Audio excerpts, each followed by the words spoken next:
So, in many of us, we all have our own fears. Fears of storms, darkness, fears of going to the dentist, going to school, fears of love, loss, or even death. So, those are rational concerns because it is understandable and reasonably exists in our thinkings. But what about irrational concerns? Well, you may not hear about this term regularly. Those concerns are innately programmed in our brains through our own experience or personalities. So one of the reasons why you haven't seen changes in yourself, well, maybe you still struggle with your personal committed fears that you're not likely to be on of your self-improvement. So what are the causes of this and what are the solutions? Well, let's begin by me telling you a story about my irrational concerns and how did I overcome them to be me today. First of all, a mindset of perfectionism. Well, back to the time I was in high school, I used to place a lot of ambition with great sense of competitiveness to get the best thing for myself.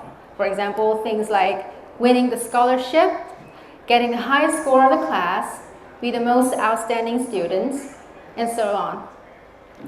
So high standard typically is the term that people start thinking about me, about my traits, when I try to accomplish things. Because I'm afraid of bad comments.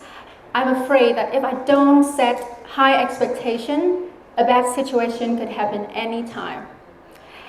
So far, I admit that sign of traits are still persistent somewhere inside me, but it's not the entire time due to one of the failure that I made in the past that completely changed my mind about perfectionism.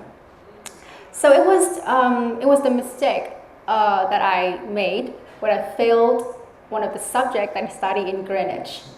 And the main reason why I failed the subject is because of the ignorance to the prime things and focusing too much on the large parts.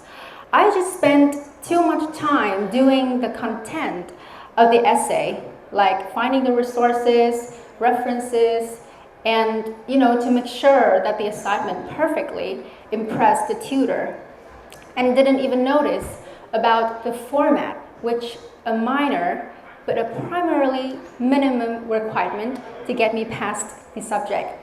So as a result, I had to receipt and repaid some of money to study again the subject in the following semester.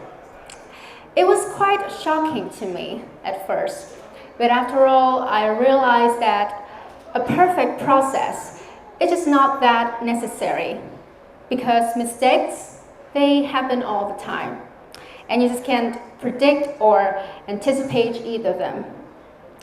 And it is not about the final result that you achieved or your procrastination to be beyond your fear of failure, but it's about the matter of you to be aware of the positives and negatives of the problems. And when you face it, you bring in solution and you can improve your self-concerns. So achieving perfectionism does people more harm than good, obviously. Getting obsessive feelings about perfect body shape and the embarrassment of outlook were my second irrational concern. Getting back to the age of young teenager, I used to be ashamed of my outlook. Like I had this pug nose, thin lips, short body, wearing glasses with a little nerd, which made me feel less confident talking to people and observe the unattractiveness of self-reflection. Specifically, I just end this romantic relationship with this guy last week, and it didn't end well. That breakup hurt me deeply. So I came and I talked to one of my friends in college to tell her all these things happening to me. And I thought that the main reason why he wanted to break up with me is because that I'm not pretty enough as many other girls these days. And she completely said, no, You're doing great. You're gorgeous. You're beautiful inside. And each of us will be attracted by people in different ways. And then she mentioned this impressive fact about human being traits. It's about 12 classical forms of human personality inspired by 12 Greek Asian Olympians. So these goddesses represent for a different kind of human power, interaction, and characteristic. And most of us can see our self-traits inspired by those forms. For example, Hera, the goddess of charming and kindness. Aphrodite, with her traits of love, beauty, and pleasure. Or Aphrodite, her sense of swiftness and hunting.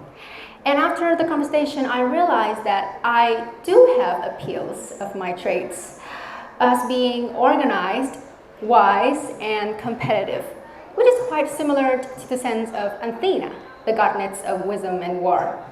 But however, these are just mythological concepts, and if you can find your traits reflected by those forms, it would be more incredibly unique. I mean, who wants our own personal traits look exactly like another person, right?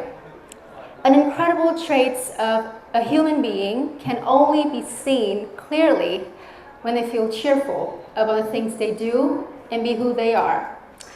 Speaking about my progress of development, namely, I learned to do things with discipline.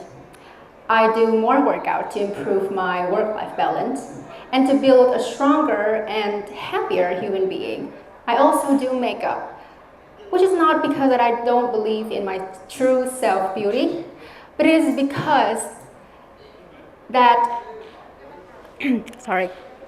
I want to remind me how truly gorgeous I am, even in a different look of self-reflection. So having these self-improvement in this age is a memorable path to me, because not only do I recognize my self-validations, but it can also bring in aspiration to share the positives within communities. Everyone, we must all gone through failures or hardships in different ways, and those will humiliate you somehow, but at the same time helps you to realize that how beautiful you are and falling in love with yourself again. So you should allow yourself to make mistakes, allowed to step up after a huge failure, which you might thought you could not have ever gonna get over it. And it's essential to focus your true self-value, because when you have an in-depth understanding about yourself, it is a time that your self-improvement can be effectively activated. Thank you.